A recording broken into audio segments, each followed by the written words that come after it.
We never know where life will lead us or what may hinder us along the way. But while every day can feel like one big question mark, it doesn't have to. With the right insights, strategies, and solutions from Western and Southern Financial Group, together we can look ahead to leave the unknown behind. What's Pro Football Focus doing? Last week they had Brady. This week they got Brady. We're literally doing it differently from everybody else. As a matter of fact, moving forward from this point on, I will not make reference to PFF. Do you not understand that they are that way because you're Joe Flacco? And you just like to discredit things that people deserve credit for. That you can't possibly be expected to defend that. Talk about the game, Sam. So, who cares about what people think about us? Yeah, I like football season, and all the things that go with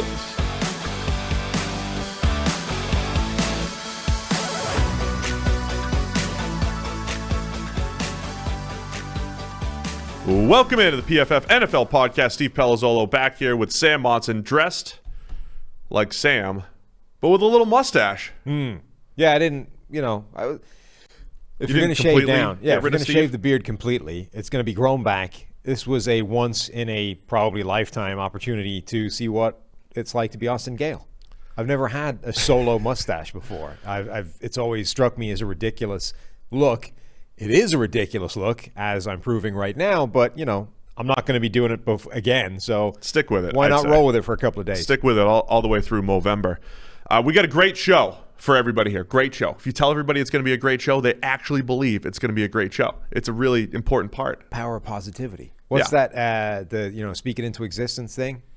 The thing that Conor McGregor's a big fan of, just, say it and it'll happen. Well, it's going to be a great show. It's going to be a great show, Steve. And people are going to believe it because we're talking power rankings, which everybody loves. We'll do preseason power rankings. We'll get into the Carson Wentz stuff. He's injured. We'll see what happens with the Colts and actually how that affects their power rankings. And we'll go through some of the training camp buzz and all that fun stuff. So it's August, Sam, which means right now, recording on Monday morning, August 2nd, it's game week. Yeah. We have a Hall of Fame game this Thursday night. Game.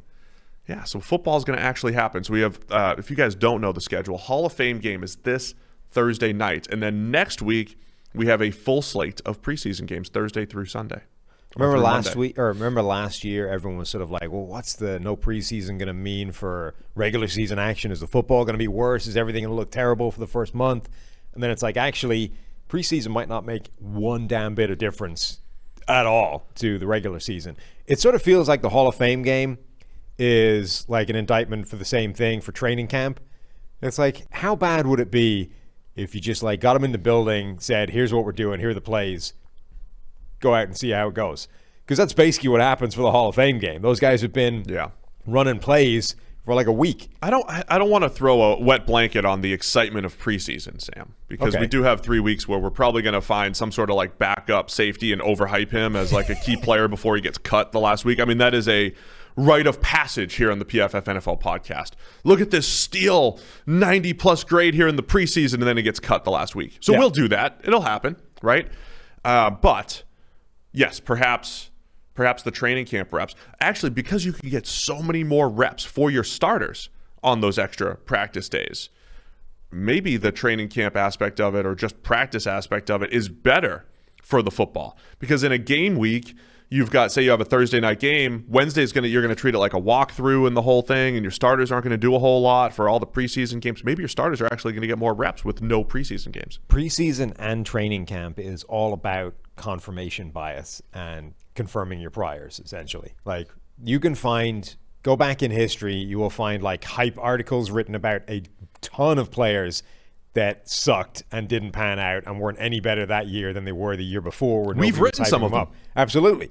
And then you'll find a bunch where, actually this did pan out, right? The Dak Prescotts of the world. Hey, Dak Prescott, this rookie from the 4th round, is looking amazing. And then, starts is the new quarterback of the future in Dallas. So it basically has no bearing whatsoever on whether it is actually going to happen that way. But if you liked a guy, it's great because now you're like, hey, see, I told you. And if you didn't, you just ignore those articles. I think that, look, it's not completely unnecessary. But I think the preseason games do lead to a couple of players. It gives a couple of players time to shine, like Victor Cruz years ago. I remember Victor Cruz had that incredible breakout. Like, where did this dude come from? Undrafted free agent from UMass, and he became the Giants' number 2 receiver for several years and was really, really good.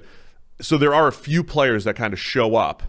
But for the most part, I think you either have a massive body of work for what a guy did previously, and generally he's going to be a similar player, or you just 30 snaps here and 50 snaps there doesn't really move the needle. Yeah, I mean, I think that's the thing, though. It's all confirmation bias, and selection bias. You can look at the Victor Cruz in the world and say, hey, we saw this because of preseason, and preseason was what propelled him.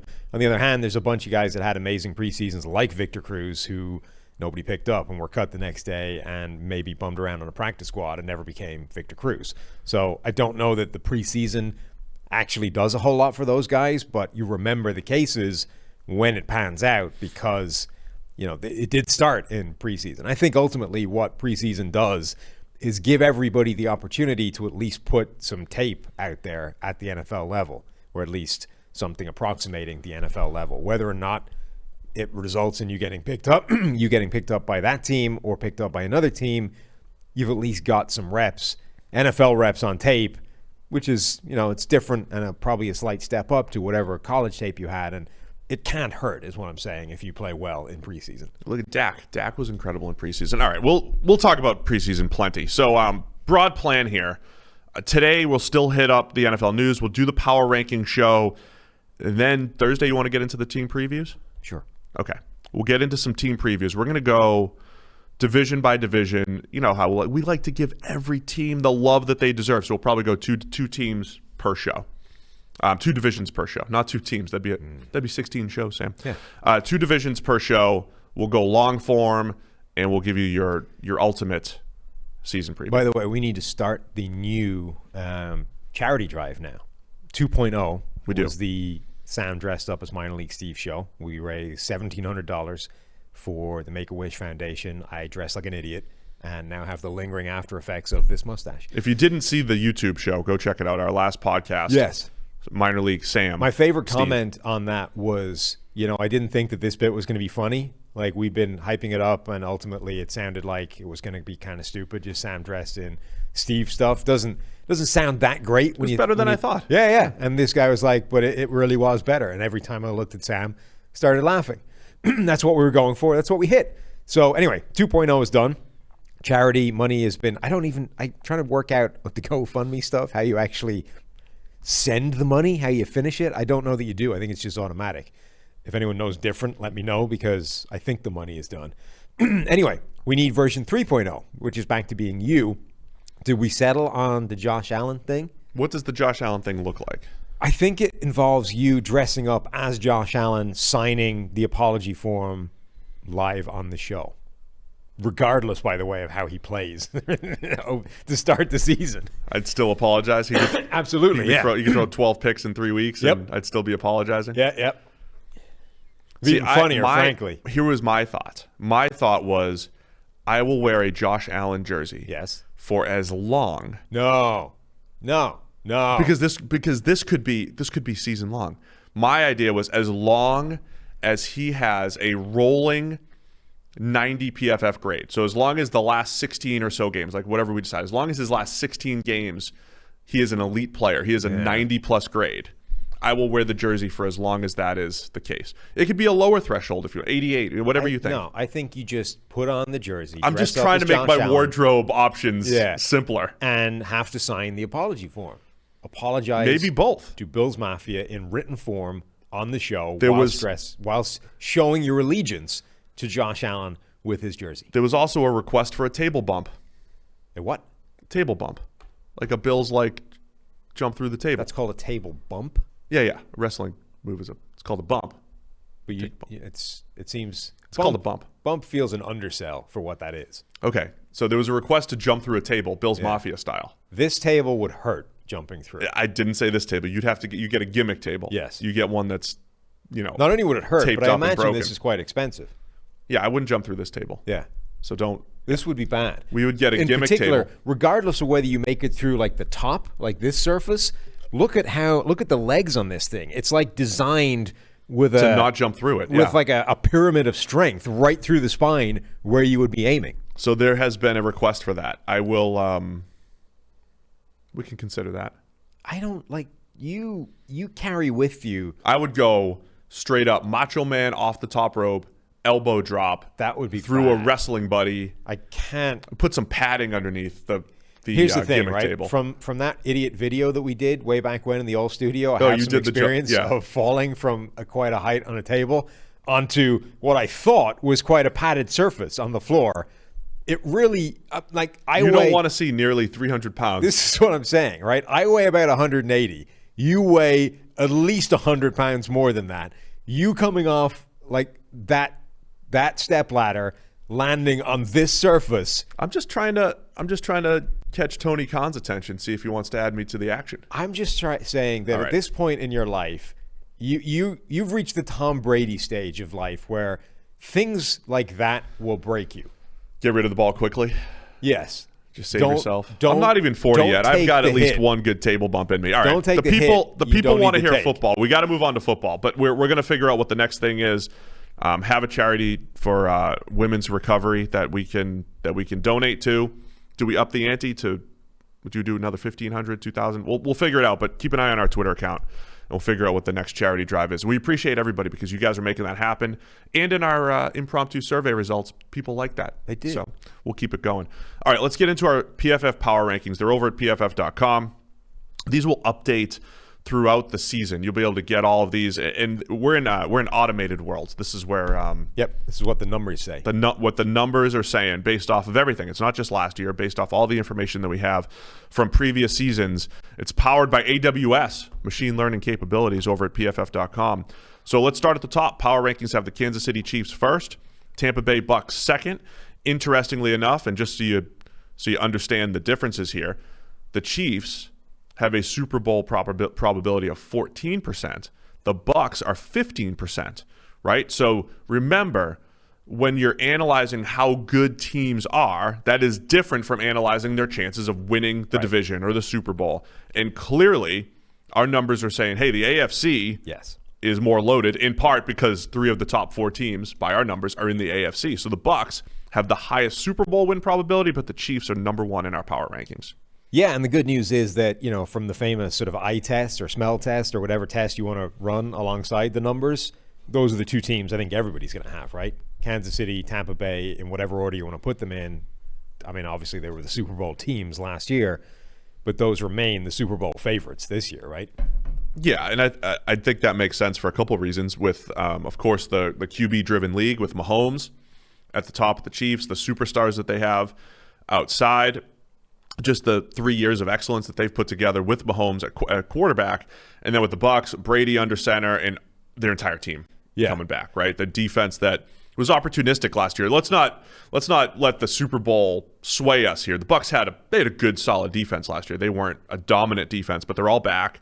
And then offensively, like a full year of Antonio Brown plus Mike Evans plus Chris Godwin, Gronk, and all of those guys. Yeah. It really is an example of, hey, we've got the Kansas City Chiefs, which is like 4 guys, and Andy Reid, versus Tampa Bay, who have the strongest roster in the NFL, top to bottom, and have some continuity this year that they didn't have a year ago. So remember, like this time last year, we were rolling into the season saying, Tampa Bay could be really good in the second half of the year, but don't expect it to happen like week 1 when they face the Saints, because everything's new. Tom Brady and Bruce Arians coming together. That's going to take some time to gel. The receivers he's throwing to, he's never thrown to before. We didn't even know he was rocking a torn MCL at the time.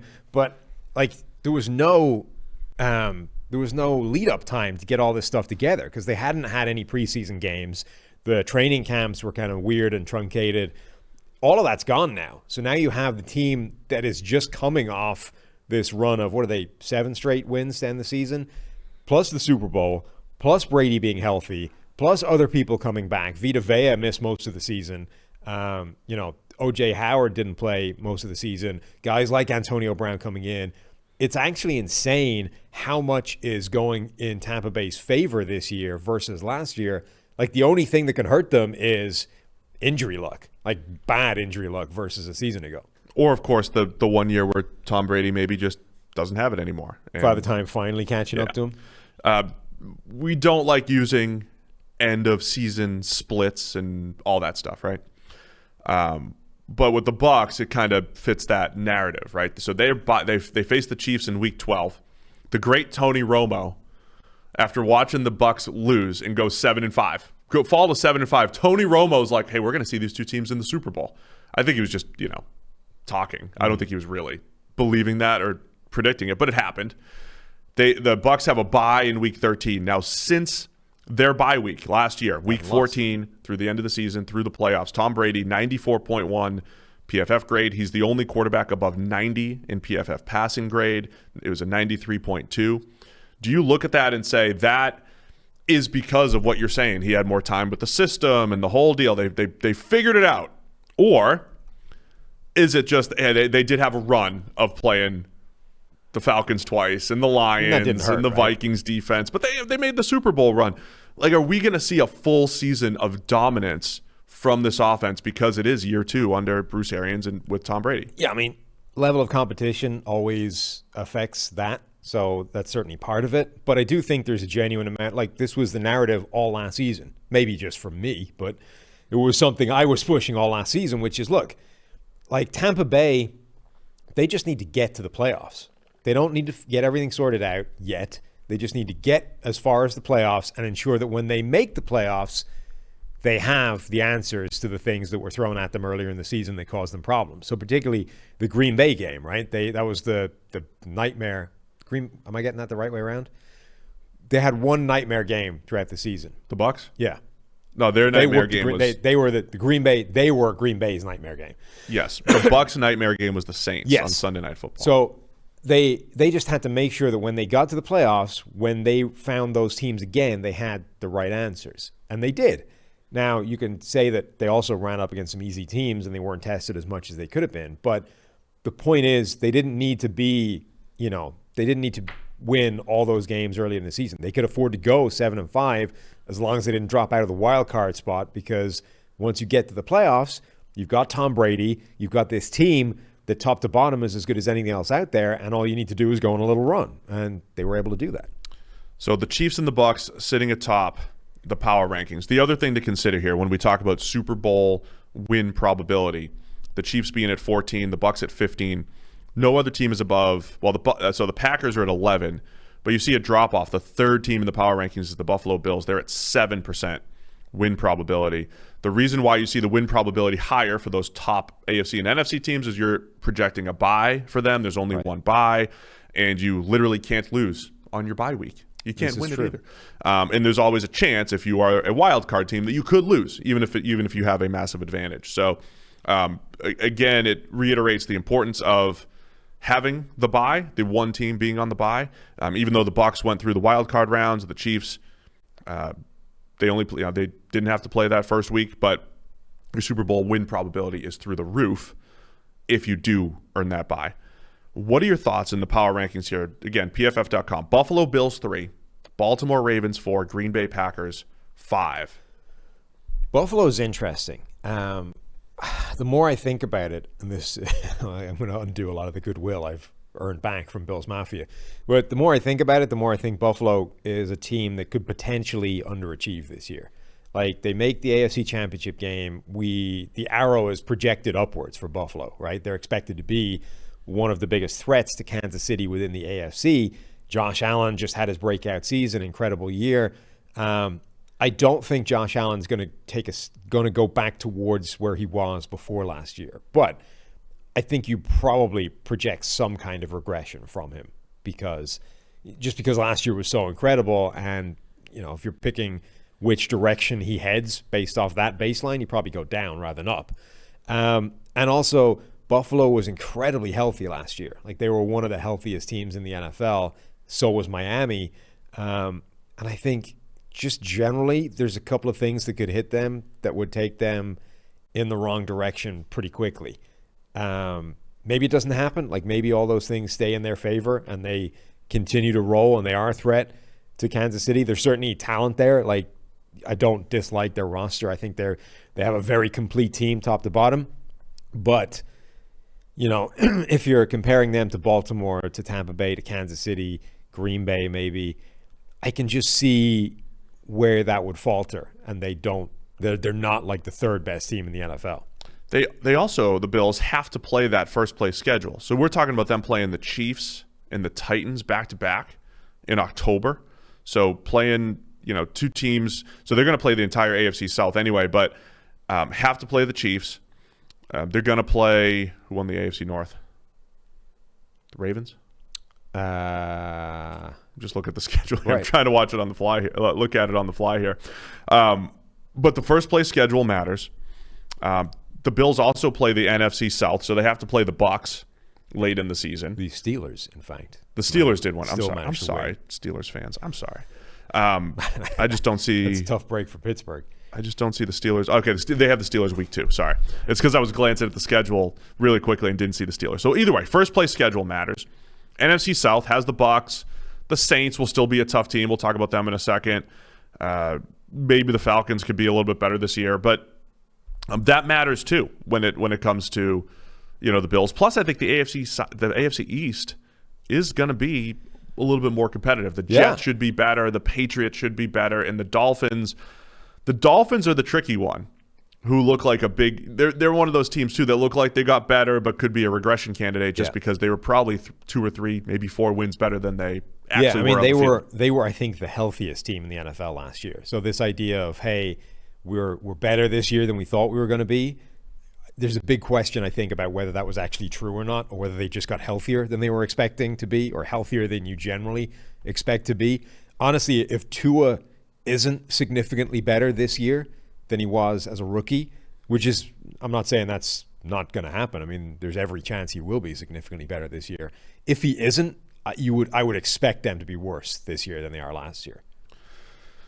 Really quick, let's just tell you about our friends over at Fantrax. Why don't you do that, Steve? Yeah, before we get into the rest of our power rankings, because their free Fantasy Football League Manager is the most customizable, easy-to-use, and feature-rich platform in the entire industry. PFF is gearing up to play our leagues on Fantrax this season.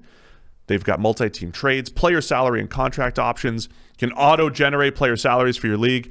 What I love is that if you're coming from another site, there's no problem. Fantrax can import all of your leagues completely for free. Sign up and play now at fantrax.com/PFF and get a chance to win a trip to any regular season game this year for you and your entire league. What? Is that real?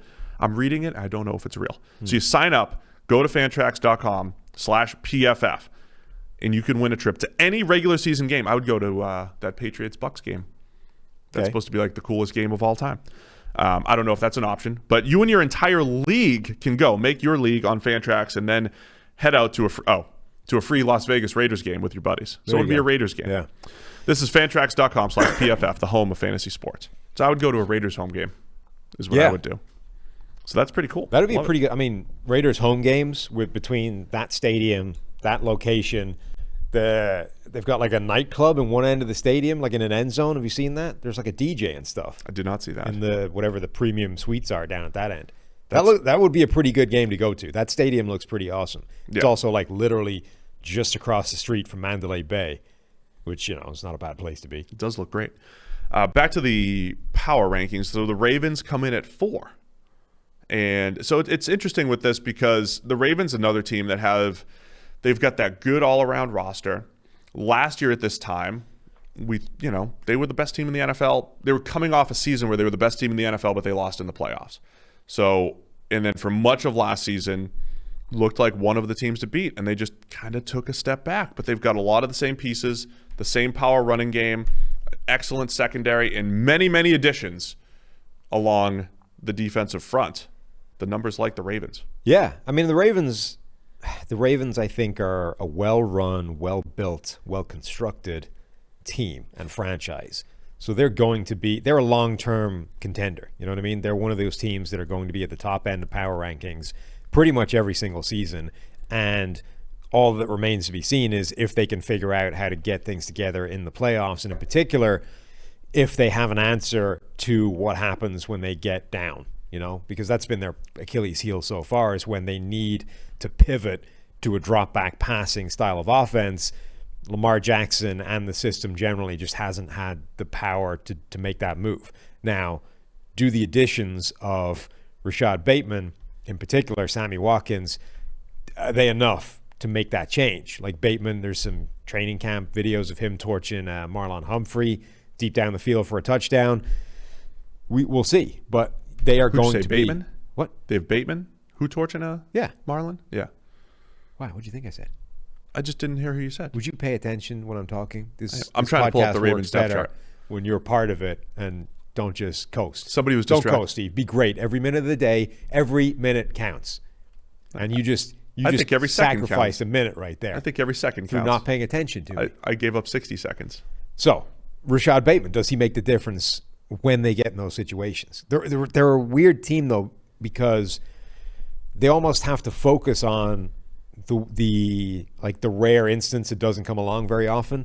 Like, they're going to steamroll most teams using plan A.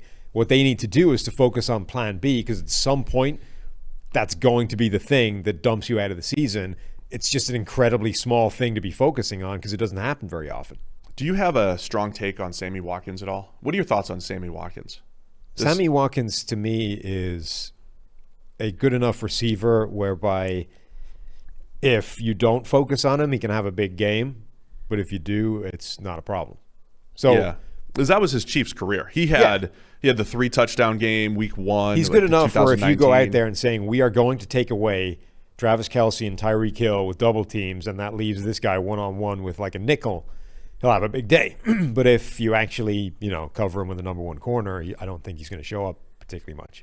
Anyway, the Ravens have a good all-around roster. They just added Justin Houston to the mix, too, on the edge. So that's part of the NFL news component here on the show. Justin Houston's going to signs with the Baltimore Ravens. It makes their edge defender group just a combination of a million guys. Tyus Bowser, they re-signed in free agency on the cheap. Pernell McPhee, they brought back, another veteran.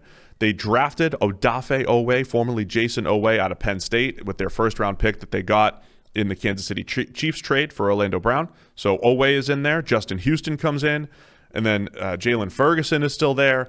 The Ravens have really put this defense together in a similar way that, again, the PFF data would suggest, right? Build back to front.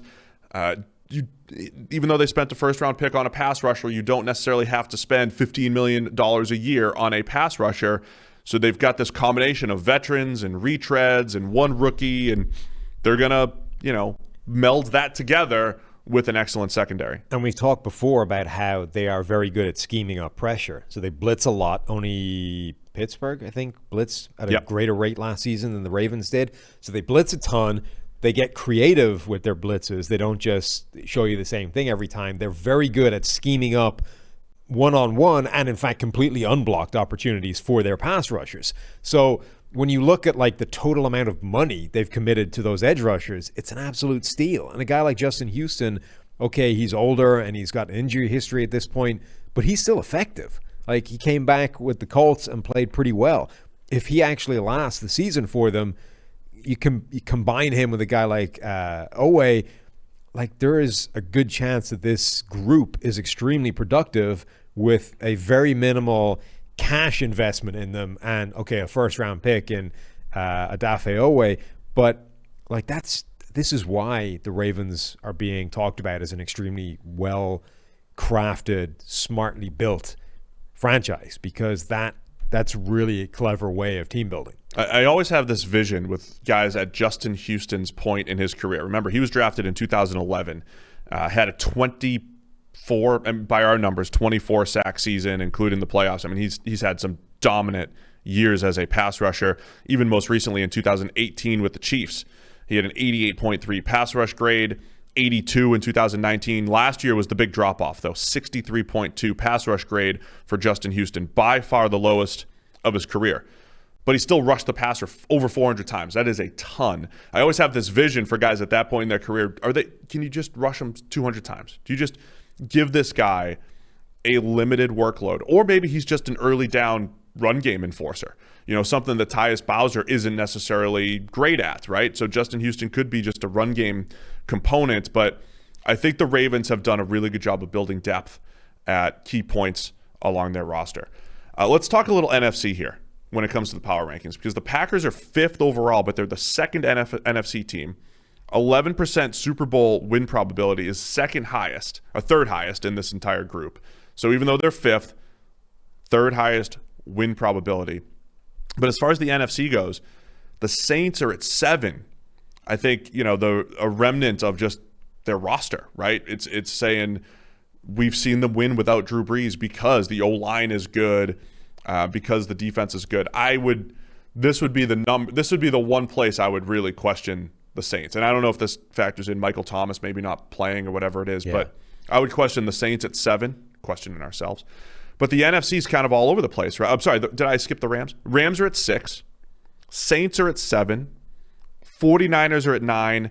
Seahawks are at 10. So maybe the NFC is not top heavy, but I think the Rams, maybe the Saints, the 49ers, the Seahawks, that next group, very interchangeable. I think when it comes to the NFC, any one of those teams could emerge and be the hypothetical third best team behind the Bucs and the Packers. The Saints are going to be fascinating to see what they're like this year, because Sean Payton, I think, is still one of the best head coaches in the NFL. They do have a lot of talent on that roster. They always have this weird volume of turnover year to year because of the way they play the cap, but there's still a lot of good players there. They have a great offensive line. They have some good, obviously guys like Alvin Kamara are there on offense. Defense has got talent top to bottom, but now they don't have Drew Brees. And it's, they've been essentially they've been like a dynasty, but without winning anything, if that makes any kind of sense. They've been perennial contenders during the tenure of Drew Brees and Sean Payton, because that combination has been so potent. Now, Drew Brees in the last couple of seasons has missed games, and they've still won with Teddy Bridgewater or Taysom Hill or whoever it is at quarterback. Can that last beyond a cameo? Like, can that last if one of those guys has to be a 16, 17 game starter now? Or do the wheels just completely fall off if that has to last more than a couple of weeks when people aren't really, don't have a body of work preparing for it? That, I think, is going to be a fascinating question, because Payton is unquestionably an excellent head coach and play caller and offensive schemer and all those things, but does that only take you so far if Taysom Hill or Jameis Winston is your quarterback? And how much is he going to adjust to his quarterbacks, to his roster, right? If Michael Thomas is hurt, we've talked about this a little bit, and we'll do it in our team previews. It's a very rough group of pass catchers. And also, like, what do the adjustments even look like? I mean, I really think it's a Taysom-led offense where it's run game heavy, and it's saying Deontay Harris over the top, and taking. It's a Ravens-esque type of offense where it's vertical shots. And I'll say this, right? I mean, we've spent months having the same takes, essentially, right? So if you've listened to the podcast all offseason, you might hear us repeat ourselves a little bit because things haven't changed. Yeah. Right? Things haven't changed since February. The thing I get most excited about with training camp and even the preseason and then early season is we do get surprised, right? I'm open to surprises, right? So for the Saints, if Marquez Callaway is awesome. And look, he had spurts in the SEC at Tennessee where he looked like a future first-round wide receiver. I'm not going to completely say Marquez Callaway can't be good or Adam Troutman can't be a legit number one tight end. Troutman looked good last year. Yeah, I mean, Troutman could be good, but I'm just saying, much like the Steelers' offensive line, when you're relying on, well, this guy needs to step up and this guy needs to step up and this, you're just relying on things that guys that haven't done it before. Can they do it? Sure. When you need to write out a list of things that could go your way, they're probably not going to. Some of them will, but it's like the number of, if you have to write out a list of the number of things that all could potentially break your way to create this scenario where you're really good, you're probably not going to be really good. The other reason, by the way, that I think this, like a Taysom Hill run heavy type of system could be the way for them, I still believe that as long as the best couple of teams in the NFL are Kansas City, Tampa Bay, are going to be these pass happy, incredibly explosive, potent offenses, if you're not going to be able to match that, you don't have Patrick Mahomes. You don't have Tom Brady. If you're not going to be able to go toe-to-toe with that, I still believe your best approach of beating those teams, or your best approach at like winning games in the playoffs, is to pivot in the other direction and go run heavy and go ball control, chew the clock.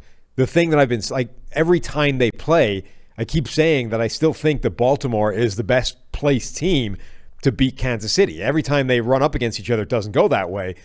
But I still think that the theory is sound. So for a team like the Saints, I think that's their best approach. And I think that's why the Patriots are swinging back in that direction. They're going, look, we no longer have Tom Brady.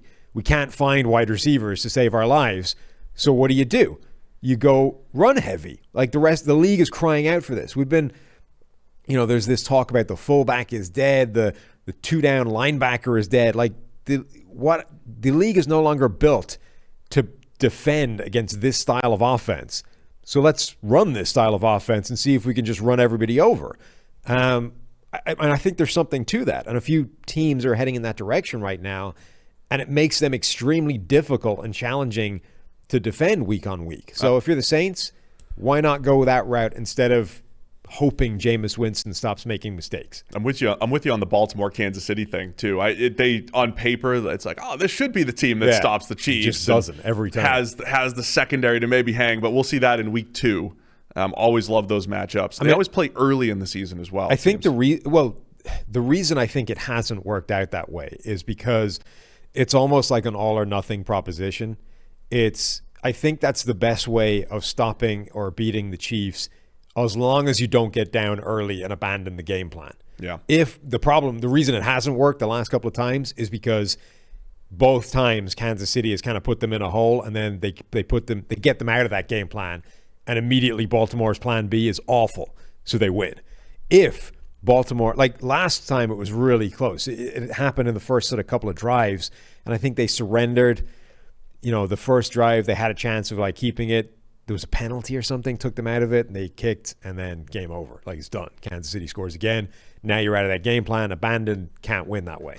If you can stay in that mode, I think that is the way to beat Kansas City, because you're not going to beat them if you try and go toe-to-toe and just go and get into an arena league shooting match.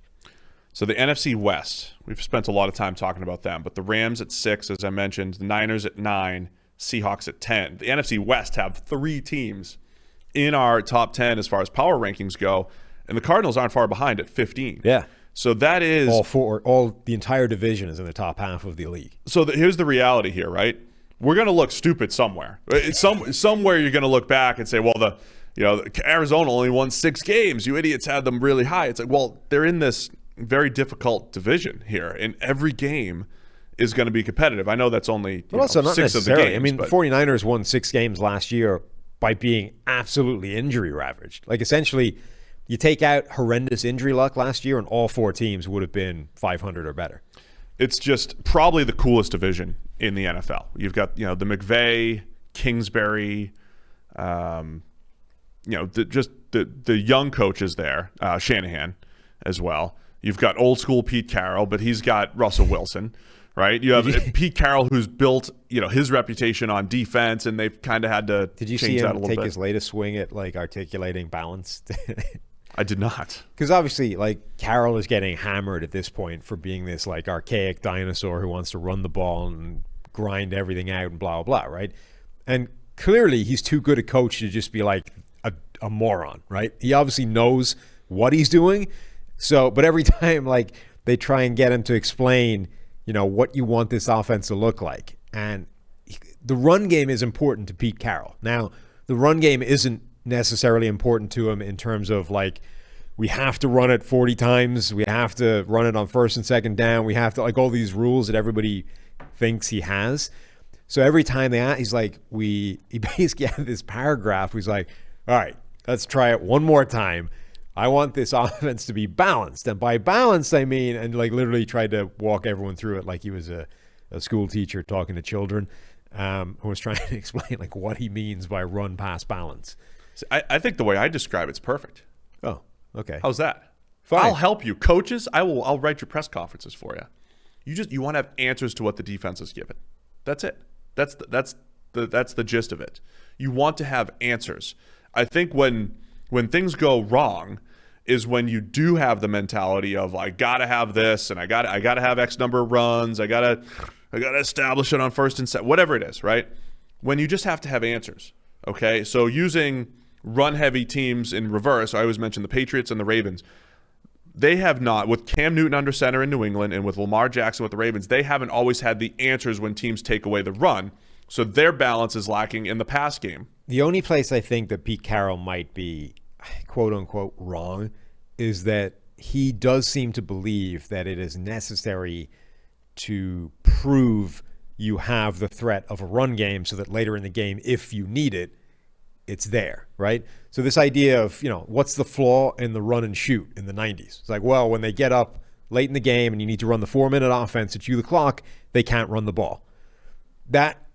Pete Carroll seems to believe that you do need to prove to a defense that you can run the ball earlier in the game so that late in the game it's effective. Whereas data would say that that just isn't true. You don't need to have like a weight of carries earlier in the game.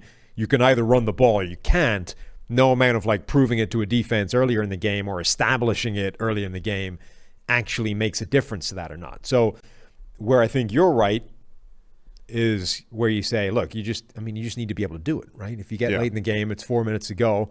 Now, honestly, I think there's an argument that you don't even need that. Like if you've been able to move the ball and put up points and succeed, I don't really see why you need to. I know that stopping the clock is an issue, but ultimately if you're efficient enough to put yourself in a position of leading, you probably don't need to like pivot to this 4-minute ground control offense. But even if you do, just first downs and running clock are the most important thing. But even if you do, you don't need to do it earlier in the game. As long as you can do it, you can do it. It doesn't matter that you've established it or proved it earlier in the game. Just be able to bring that out in the fourth quarter with 4 minutes to go, and you're good.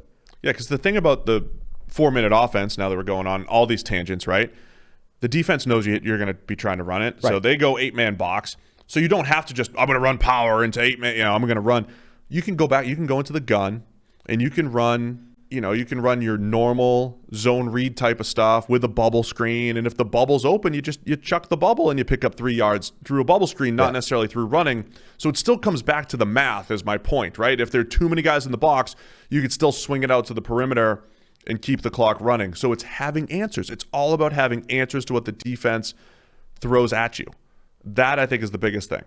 And the other thing that I'll repeat all season, there's probably something deep down in Pete and the Seahawks front office that says, 2015, we put it in Russ's hands. Things didn't go so well. 2017, I think it was, where it was a Russell Wilson-driven offense and it didn't go so well. And last year, it started out hot. First half of the season, let Russ cook, and he's going to set the passing touchdown record, and it fell apart. Yeah. So I think those things, they remember those things, and I think they stick in their brain a little bit more because they've lived it. I wrote this article on PFF.com at the end of last week. Russell Wilson is a very, very strange quarterback. He's an enigmatic quarterback who, the conversation is all about let Russ cook and how much, essentially volume, right? How much do you let Russell Wilson pass the ball? But I think if you look at how he plays the game, it's a much more interesting conversation than that, because you have to start questioning, how do you allow him play the game? Because so Wilson is one of the best quarterbacks in the NFL, not under pressure, when kept clean. He's even better versus everybody else when he's under pressure, but he takes too much pressure. And because of that, overall, his efficiency drops to like 12th, right? Because the balance is wrong. Every quarterback in the NFL is worse under pressure. So if a quarterback takes more pressure, it doesn't matter if relative to everybody else, he's better under pressure, because you need to take less pressure in order to be good overall. So Wilson overall drops to like 12th in terms of just general efficiency because he invites too much pressure. On the other hand, over the last few years, he leads the NFL in big-time throws. He is second in the NFL in turnover-worthy play rate. So he doesn't make big mistakes. He makes a ton of huge plays, and he does a lot of that because he's able to run around, extend plays, and change the picture of a defense, right? Essentially adjust how they're defending. So, but overall, that's having a detrimental effect on like the basic down-to-down efficiency of that offense. Now, how much of that is Russell Wilson needs to play that way because he's 5'11" and can't really see over the 6'5" dudes, and and the offensive line isn't amazing, so the pocket is constantly kind of squeezing in on him, even if it's not collapsing. How much of it is necessary, and how much of it is like Russell Wilson just feels more comfortable in that chaos because he's a good quarterback under pressure? So you're in this weird world where do you let Russ cook and say, do whatever makes you feel happy because you make a ton of big plays and we want those in the offense. Those are important. You don't make a ton of huge mistakes. But in doing that, you're essentially endorsing a lot of the small mistakes he's making, right? So the fact that it is a less efficient system, it does result in him taking a lot of sacks, which are bad plays, but not as bad as turnovers. It's just this complicated thing. Or do you say, actually, we need you to start playing more within the structure because even though you're less comfortable doing that and even though you might make a few less big plays, it's more efficient overall, which I think is the thing that they're trying to shoot for, right? Now, they might be trying to drive there by essentially just taking volume off his plate and saying, just throw the ball less. Maybe they need to change how he's throwing the ball. Yeah, I mean, that's what I think we're going to see this year is the how. Because you articulate that extremely well.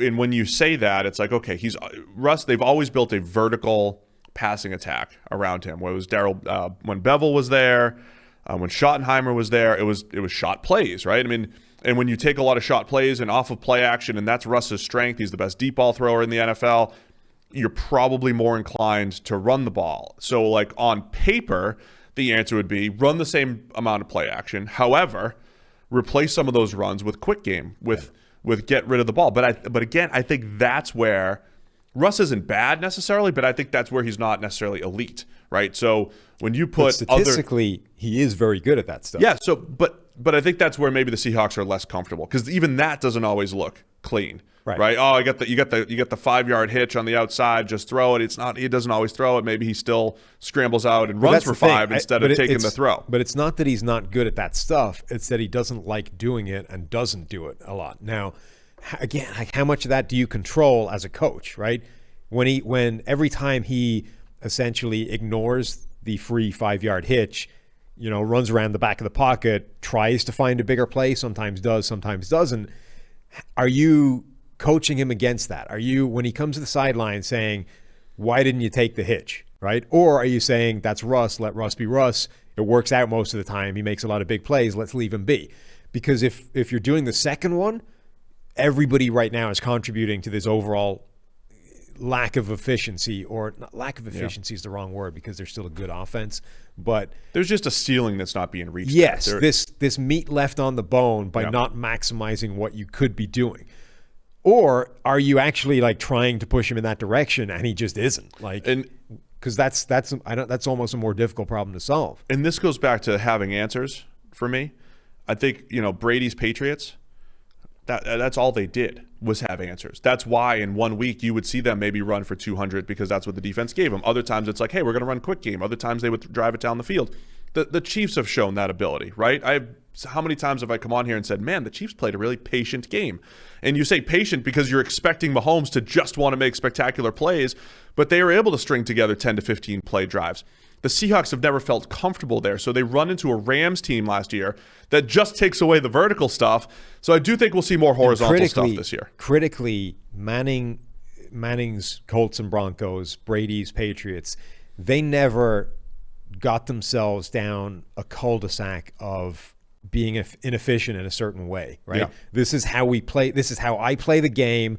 It's for good or for bad, it leaves something on the table. They were always able to pull themselves back to straight and true and adjust depending on the defense they were facing. Now, Rodgers went down a rut. Like, Rodgers got dragged down into this way of doing it that isn't quite maximum efficiency and was able to pull himself out of it last year. Patrick Mahomes, I think at times, has pulled himself down that route of inefficiency and has been able to come back and get back to the straight and true path. Russell Wilson now is down this rut where, again, it's not like he's bad. He's an incredible quarterback, but you're running parallel to what is the most optimum way of playing offense and playing quarterback in the NFL. And it remains to be seen, are the Seahawks, have they even identified like which wrong turning they've taken? You know what I mean? Do they still think essentially that the problem here is that Russell Wilson just has the ball in his hands too much? Or have they correctly identified which wrong turn they've taken and just don't yet know how to get back to the main street that they're supposed to be on, right? And then B, like, can they actually get there? Anyway, the NFC West, man, that is the division. Niners, Rams, Seahawks, all in the top 10.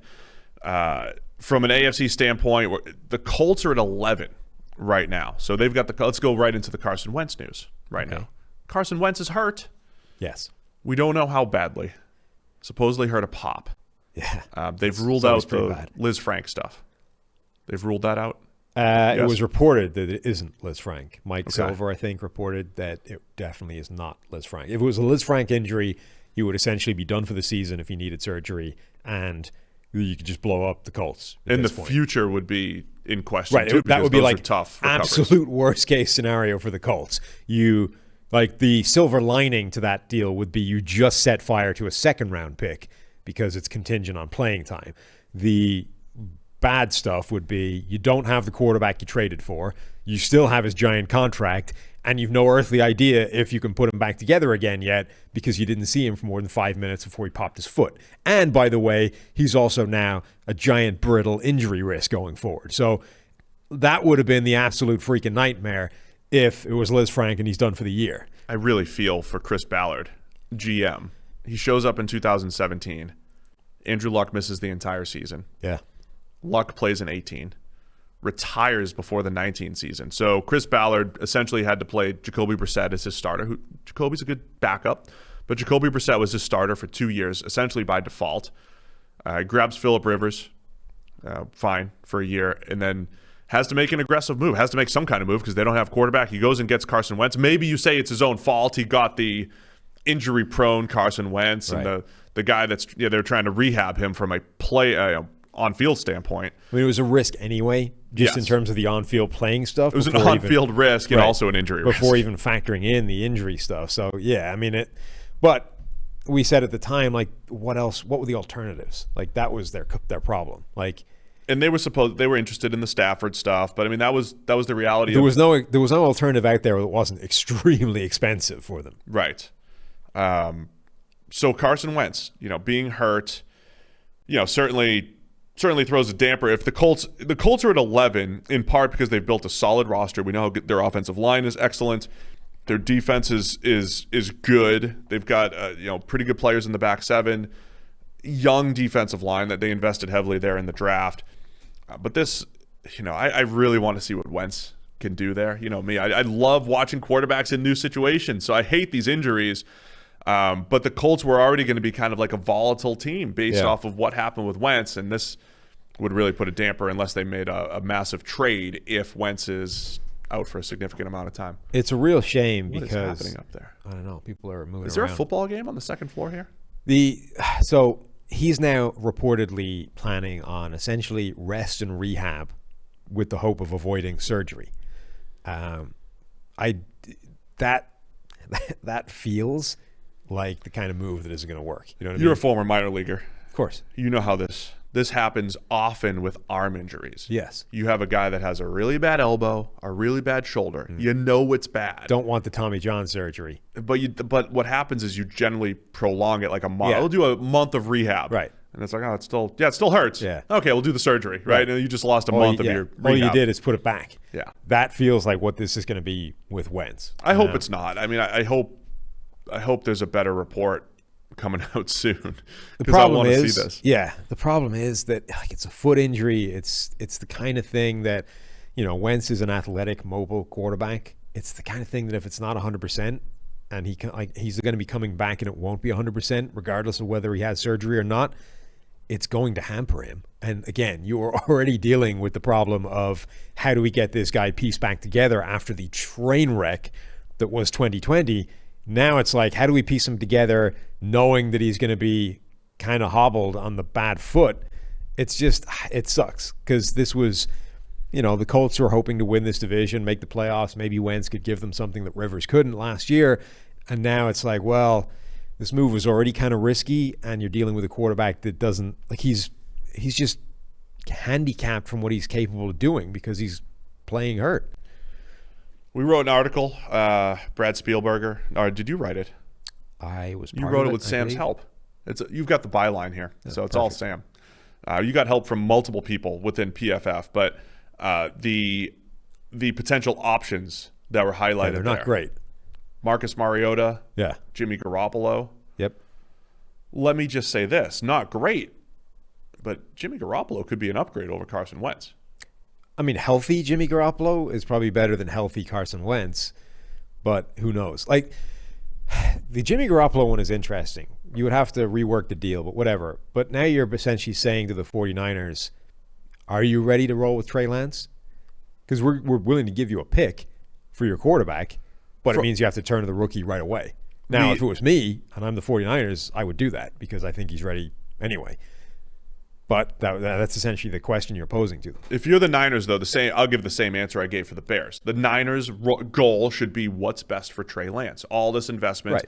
And if you think Trey Lance needs to sit first and I need Jimmy Garoppolo to be the bridge, then you shouldn't be doing it. Yeah. But from a massive team building standpoint, you sacrifice, all right, Trey Lance is just good. He's playing football. He's got to go play because we're going to get a second rounder or a third rounder, whatever that ends up being for a Garoppolo. My favorite option is the one that has almost no chance of happening, Minshew. Gardner. Because of the division. Tank-proof Minshew. Well, not just, because of the division and because it would be the act of essentially saving like a team that would be screwed otherwise. You know what I mean? Right. So not only are you like, sometimes you can see these trades within the division. It kind of makes sense because it's like, it's not much to us and it's not much to them. And sure. But this would be like the Colts right now are screwed. They believe they're not screwed by getting your backup quarterback. That's completely transformative, both to you and them. So I just don't see any real way that happens. But Minshew, behind like arguably the league's best offensive line, with some talent around him, that would be fun. Still some questionable playmakers in Indy, but we've seen Minshew, do pretty well with the Jaguars having bottom 5, bottom 8 groups of playmakers over and the last a bad couple offensive line. In a bad offensive line. That is the most intriguing thing about Gardner Minshew for me. I'm not saying he's going to be a superstar or anything like that. I just think he's had success in a less than stellar situation. And that means something for a guy that was a former 6th round pick. Absolutely. Nick Foles has been thrown out there with the Frank Reich connection. That would just be funny. More Nick Foles data points. Can you imagine? I live for Nick Foles data points. Can you imagine how much it would mess with Carson Wentz's head if they bring in Nick Foles? Remember, Carson Wentz, this is a guy who we were like, oh, don't worry, the Jalen Hurts 2nd round pick won't be if he's your quarterback of the future, it won't screw up with his head too much. Like from the second Jalen Hurts was drafted, Carson Wentz became a basket case and fell to pieces. Now you're bringing in the guy who came in for the injured Carson Wentz the first time and led the team to the Super Bowl, won the ring that he got a ring, but you know what I mean. Won the championship that you didn't yourself actually win. Now comes in to in relief of you injured again. Carson the Wentz dude would fall apart. Can we just put to bed the idea that the big strapping man, the big huge quarterback who's 6'5", 240 size does not equal durability, is the most durable guy? Yes. Carson Wentz, Andrew Luck, Cam Newton, and actually the data Big says Ben, the opposite. Joe Flacco, all of these guys, the guys with the prototypical big durable body, they get hurt. This is why I'm saying you Just like shouldn't anyone jump else. through a table. The data actually says the opposite, right? The larger you are, the more chance you have of being injured. But that's a little survivor bias, I think. Well, yeah. I mean, it's not. The reason for that is not because they're inherently more brittle. The reason for that is because they play with a style that typically gets them hit more. But the point is, just having a large body is not going to mean your quarterback survives. If your quarterback doesn't play in a way that protects him, he's going to get hurt. I don't even. Again, I think it's all playing style. I think it's all about the hits you take. That's my point. When Cam Newton had his foot injury a couple years back, it was because he was trying to extend a play that he shouldn't have taken. Jimmy Garoppolo has been hurt twice in his career because he tried to extend a play that he shouldn't have. He blew out his ACL when he's trying to make one extra move along the sideline. His shoulder injury with the Patriots was he could have thrown it away a second earlier, but he waited till the last second and ended up taking the hit. Playing style, for the most part, leads to a lot of this stuff. Then there's some freak stuff, too, that kind of adds up, whatever. But and this could be a freak injury for Did you see Wentz. the move they made, by the way, at quarterback? Who did they take? They signed Brett Hundley. Oh, I did not see that. No. Yeah, that to me suggests that this is not, a long-term thing. Like, you're not rolling with Jacob Eason, Sam Ehlinger. Yeah. For some reason, I keep wanting to call him Jake Ehlinger, who's like a old linebacker or something. Anyway, Ehlinger and Brett Hundley. Like, you're not rolling with that trio if you think Carson Wentz is done for the season. Yeah, Jake. I think Jake passed away. Yeah, so Jake is his brother who passed away recently. Sam's. Oh, really? Yeah, so Maybe that's why that name is sticking out. I just wanted to confirm. So I think the fact that they signed Brett Hundley means that at least the Colts think that this is not, a long-term thing, that they're hoping to have him back. Maybe he'll miss a few weeks, and then October is where you get Wentz. The one that I'm kind of intrigued by, though, is this idea of Jacob Eason as a starting quarterback, because Eason is another big-armed, big-bodied, toolsy type of quarterback that never really put it all together in college, but was a guy a lot of people liked in the draft process, in part, I think, because there's been this run of toolsy quarterbacks showing up really well. And anybody that was, a rookie last year is all dealing with the same negative circumstances of no preseason to show anything, weird training camp, Zoom calls to install things and all that kind of stuff. I'm not saying it's going to work out, but at the very minimum, giving Jacob Eason like a full training camp's worth of reps with the ones and potentially like a full preseason running with the first team is, I think, not a bad thing to roll with. I'd be intrigued to see how that works out. I do really want to see Jacob Eason in the preseason. The difference between him and Justin Herbert and Josh Allen is just he doesn't have the same level of athleticism. He's got the arm. Eason and Felipe Franks have two of the best throws we've seen in the PFF college era, during college, obviously. Jacob Eason got one behind the defense for a game. I think they were both against Tennessee. Behind the defense, like 60-plus yards in the air for a game winner, which I thought was incredible. And then Felipe Franks topped him with like a 70-yarder behind the defense at Tennessee. But they're similar, 6'5", 6'6", cannons for an arm. Felipe Franks also doesn't have the best athleticism. But Eason can chuck it around. But to your point, he was never uber productive in college and actually got beat out by Jake Fromm, who's the opposite, not the most physically talented, but just a better QB. Yeah, like I'm not saying it would work out. I'm just saying that that's an intriguing guy to see suddenly get a chance essentially to be the starting quarterback for a while. Jacob Eason data points. But I'm really rooting for Nick Foles data points. Nick Foles data points? I'm rooting for more. Did you not have enough data points last year? Are you still on the fence with Nick Foles? Like, he's got the most ridiculous two stretches in NFL history. A full 2013 season in a 2-game stretch in the playoffs. Yes. Does he have one more of those in him? Is there a third stretch? And can I connect the dots on why those happened? Well, that's the bigger question. One was Chip Kelly taking the league by storm, and then Chip Kelly, what you essentially want is you want Nick Foles as your backup quarterback, so that if your starter goes down in the playoffs, you hope that he can string back the 3 games that win you a Super Bowl again. It was just the weirdest thing, too, because in 2013, it's like Chip Kelly has Michael Vick. Michael Vick was a couple seasons removed from being an MVP candidate under Andy Reid. And then it's like, wow, Chip Kelly has Michael Vick. And then they destroy the Washington football team in the first. Oh, my gosh, Chip Kelly and Michael Vick are going to break the league. And it turns out it was actually Nick Foles took over and broke the league that year. Or at least broke stats. At least broke the stats in the league. Anyway, so the Colts, they're 11 in our power rankings, which I think would change if we knew that there was a significant injury to Carson Wentz. Let's go to the bottom of the power rankings quickly here. Detroit Lions at 32. Yeah. Texans at 31. Eagles at 30. Jaguars at 29. Detroit being worse than Houston is harsh, I think.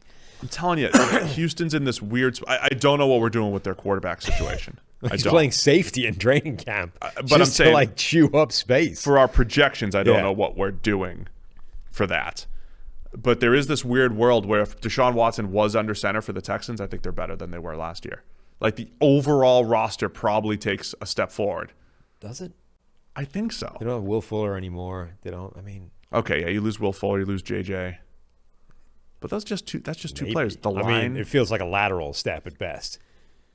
But they shouldn't have been if Watson played at the same level, they shouldn't have been a 4-win team. Yeah, that's with a probably quarterback true. Playing like that. The Jags at 29 are the one that I think is most intriguing. I think Trevor Lawrence is going to be solid. I think he's going to have a good season, but it's tough to project it. And the Jets at 28, it's tough to project and know exactly what you're going to get from the top 2 picks in the draft. I mean, I think Detroit will be bad. I think Houston won't be good. I think Philadelphia, unless Jalen Hurts plays significantly better than I anticipate, won't be good either. Beyond that, it's actually kind of hard to find teams that you think will suck. Like Jacksonville, I think actually have a good shot of being a lot better than people expect them to be. I don't think they were as bad last year as their record. The Jets, it all depends on their quarterback, obviously. But if he's good right out of the gate, they jump up. Cincinnati, we've been talking about how that offense could be really good with Joe Burrow and Jamar Chase. There aren't that many teams that look terrible anymore. You know what's going to happen this year? What? Remember how the NFL was always preaching parity and they really wanted it? I think it's going to be – I think a lot of teams, and I guess it really happens every year, but a lot of teams that we are that look like they're on the rise are going to take a step back because of schedule and weird stuff. I mean, I'm looking at the Dolphins, maybe the Cardinals. I mean, there are teams that look like they're going to be good and solid, and they're just the Browns. Honestly, the Browns in the AFC North in that division, it's going to be tough. And the Browns, I don't know if they were really as good as their record last year. They were kind of close, and everything's pointed toward they're doing all the right stuff, but they could still be a little bit worse than they were last year just because football's a quirky game, man. Maybe. The Browns feel like they had a lot working against them earlier in the year, though, that I think they're a little bit like the Bucs, where like their early season I don't think was reflective of how good they are. And now that's not a factor anymore. So I actually think the Browns should be a lot better. Their problem is like they spent all offseason addressing a secondary that was bad. They made a lot of good moves, but again, how often do all of those moves pan out year one? So like that secondary has a range of outcomes where they could be phenomenal if everybody they brought in hits, or half of them don't work out and it's still like an okay secondary. You know, Denzel Ward will be good if he's healthy. John Johnson should be good because we've never seen anything other than that from him. But Greg Newsom's a rookie. Every rookie gets torched these days. Troy Hill has been kind of up and down and has we don't know exactly what his role will be. Greedy Williams has been injured and not good in the NFL. So there's every chance that like half the secondary isn't good, at which point you didn't really fix it. Speaking of the Browns, Nick Chubb signed a new contract. Yeah. Discussed it today on the PFF NFL Daily. So you can go there for all of our Nick Chubb analysis. We also broke down a little bit about the running back market and, just what the future looks like as far as running backs go and if the Browns actually made a good move.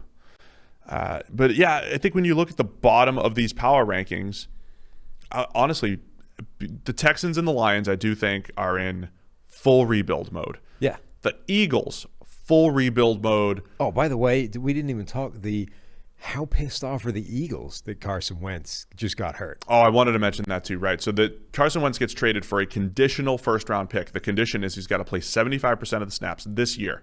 If he does that, the Eagles get a first-round pick. Yeah. If he does not, it's a second-round pick. That is a massive difference. Well, particularly because we've been saying that, look, it's basically a first-round pick, right? It's been assumed all the way along that will be a first-round pick because you just traded for a starting quarterback. The starting quarterback is going to play that level of snaps over the course of a season.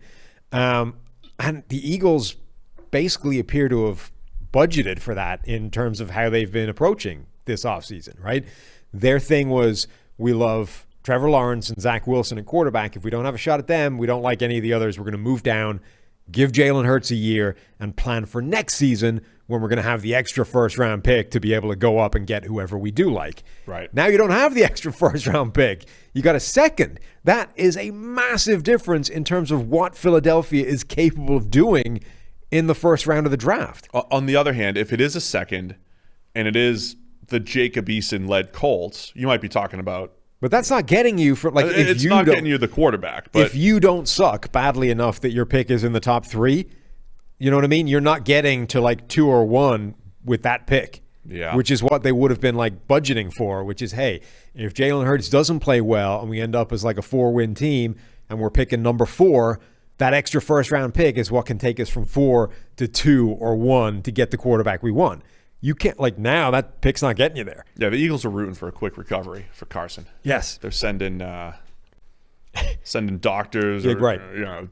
phoning up the Colts. Guys, we have an amazing foot specialist. We'll send him right over.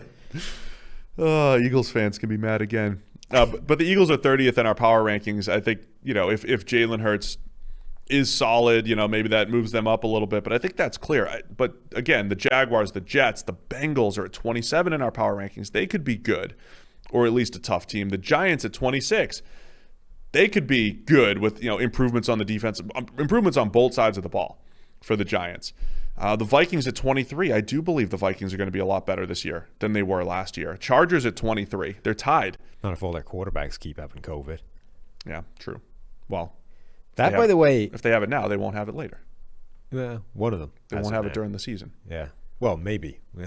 This feels like, I think you might end up with a bunch more of those Denver-Higdon quarterback situations this year versus last year. Last year, everybody was sort of treating COVID seriously. We're tight bubbles, constant testing, no vaccine. So you got to stay on top of this. Everybody's like trying their hardest, essentially, to keep under wraps, to get through the season so that we play all these games. And there weren't that many, major screw-ups or major catastrophes in terms of losing entire rooms. Now, it's like COVID's over. Everybody's sort of treating it like it's done, but it isn't. This Delta variant and this cases surging through the roof and all this kind of stuff.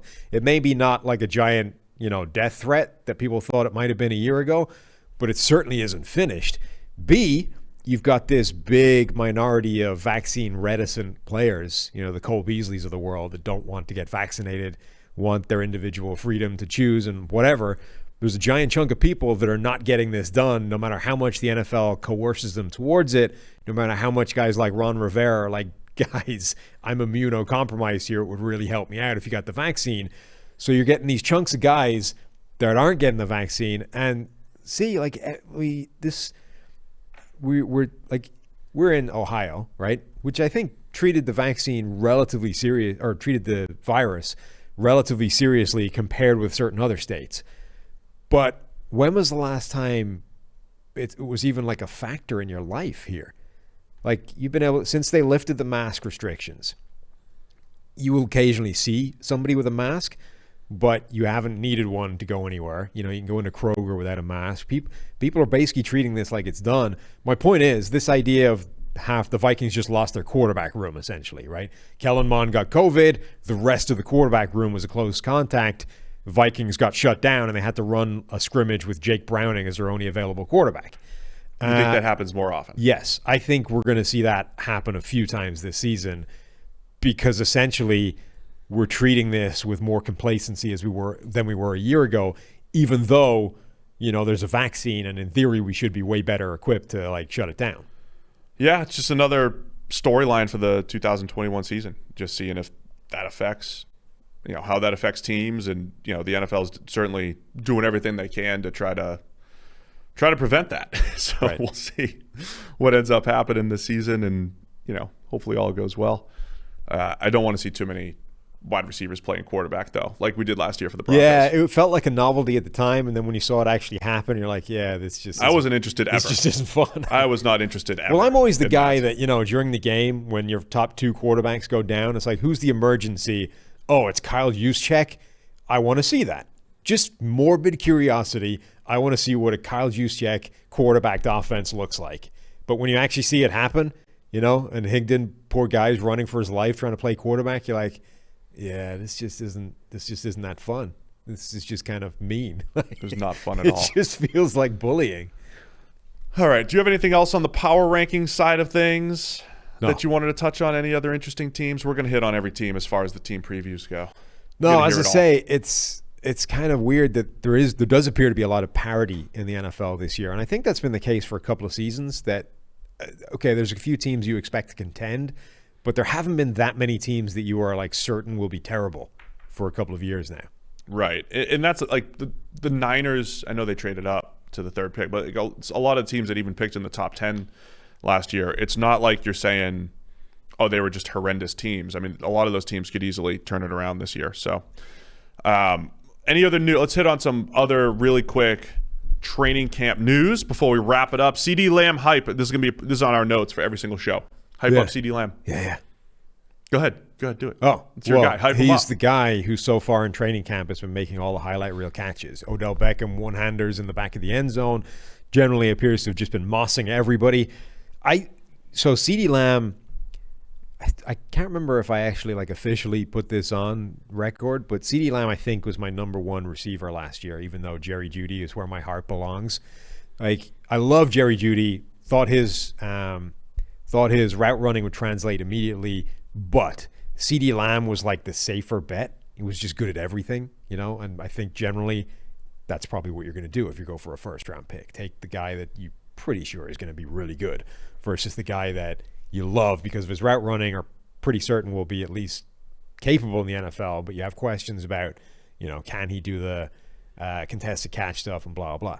So I had them as 1 and 1A, I think, but I'm pretty sure I had CeeDee Lamb as my number one. Anyway, we've sort of lost in all this after the rookie years. Justin Jefferson was incredible, and it's well, he's the best guy from that draft class. I still would not overlook the possibility. Still early. Right. I would not at all overlook the possibility that this year that becomes CeeDee Lamb. And that he remember last year, you've got Amari Cooper, you've got Michael Gallup, two fairly established guys, and with the lack of preseason and this new offense in flux and blah, blah, CeeDee Lamb essentially got sort of pigeonholed and shoved into the slot, played 90-something% of his snaps there. This was your role.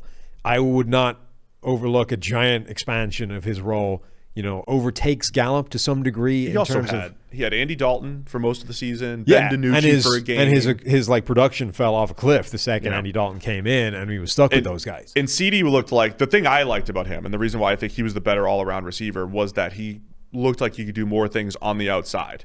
And as we've said about the slot, I think the slot is more, if you're a good number one receiver and you get moved to the slot, that is a cheat code to production.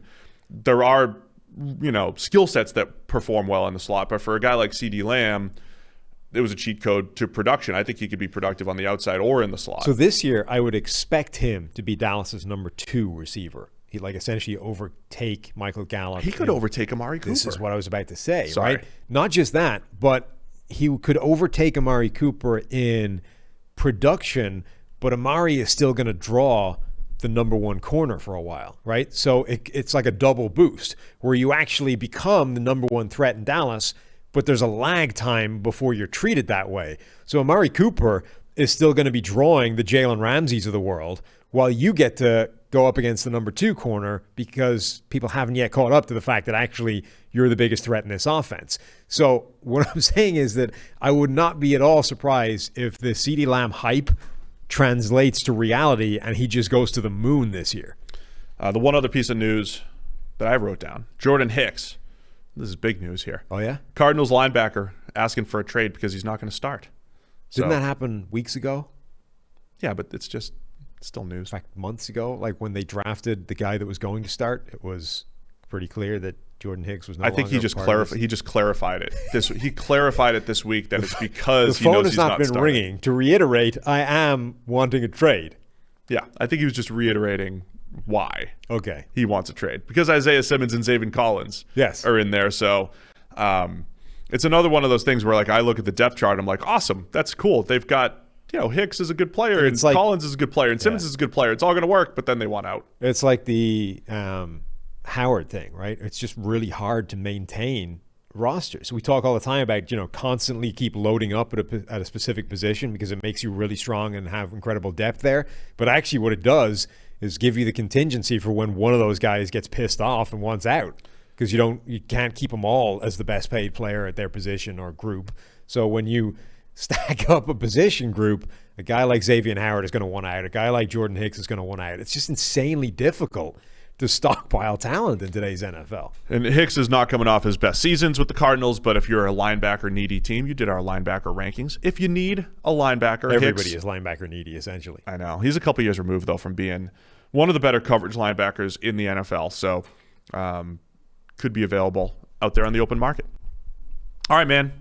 Power Rankings show, Carson Wentz show. It's in the books. We're going to start our team previews, and then we'll make a decision on. We're going to be going to 3 shows per week during the season, but we'll probably start at some point here in August. We're going to finalize that plan. But All of the team previews are coming up. We'll still be hitting on all of the top NFL news. And then it's game week. So this Thursday, Hall of Fame game. The boss is on the call, right? Is it a NBC game? I don't know. I think it is. Usually is. I got to start looking at stuff before I say stuff. Looking at stuff, yeah. I make a lot of assumptions. Like I didn't realize the last week of the preseason until I just looked at it. I just assumed it was the same way they always do it. Every team plays on that Thursday night, but because the preseason essentially ends earlier than it usually does, they spread it throughout the entire weekend. So the last week of preseason is stretched out through the whole weekend. Huh. So there's really no preseason week 4 that they used to have. They just took preseason week 3 and then it's also so finished. Stretched out now that there's almost no gap between any of them, right? It's just like this constant run of preseason games for like 3 weeks. I don't think there's Wednesday games. But that's what I'm saying, almost. Almost. Otherwise it would be. Tuesday and Wednesday Otherwise off. it would be a complete run. Oh, that was the best part of the 2020 season. Just a couple random Tuesday and Wednesday games mixed in there. All right, well, thanks to everybody for tuning in. We'll be back on Thursday with some season previews.